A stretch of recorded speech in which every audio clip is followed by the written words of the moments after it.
প্রবাসীদের টাকা নিবেন, ওদের পয়সা খুব হালাল হয়।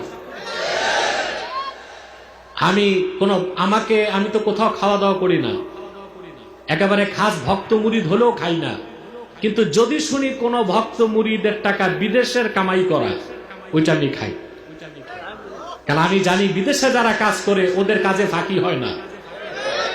রক্ত পানি করা ঘামের পয়সা প্রবাসীরা বাংলাদেশের জন্য পাঠায়। যত মন্ত্রী এমপি নবাবগিরি দেখায়, ওগুলো ওদের বাপ দাদার পয়সা না, আমার প্রবাসী মুসলমানদের রক্ত পানি করা ঘামের পয়সায় বাংলাদেশ চলে। কিন্তু বাংলাদেশে আসলে ঢাকা এয়ারপোর্টে ওদের সাথে যে আচরণ হয়, ফকির মিসকিনের সাথে এইরকম আচরণ মানুষ করে না।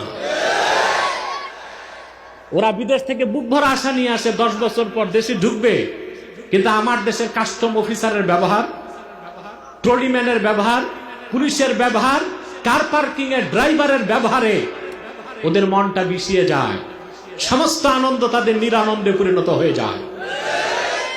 আগে তো প্রবাস মন্ত্রণালয়ের দায়িত্বে ছিল ছোটটা, এখন যারা আছে এরাও যে খুব আবার সাধু দরবেশ তা না।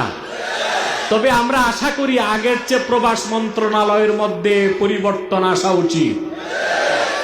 প্রবাসীদের দুঃখ কষ্ট সরকারকে দেখতে হবে, বাংলাদেশে নামা মাত্র তাদের রাজকীয় সম্মান করতে হবে। ওরাই তো রেমিটেন্স যোদ্ধা, ওরাই রক্ত পানি করা ঘামের পয়সা পাঠায় বলে বাংলাদেশ চলে।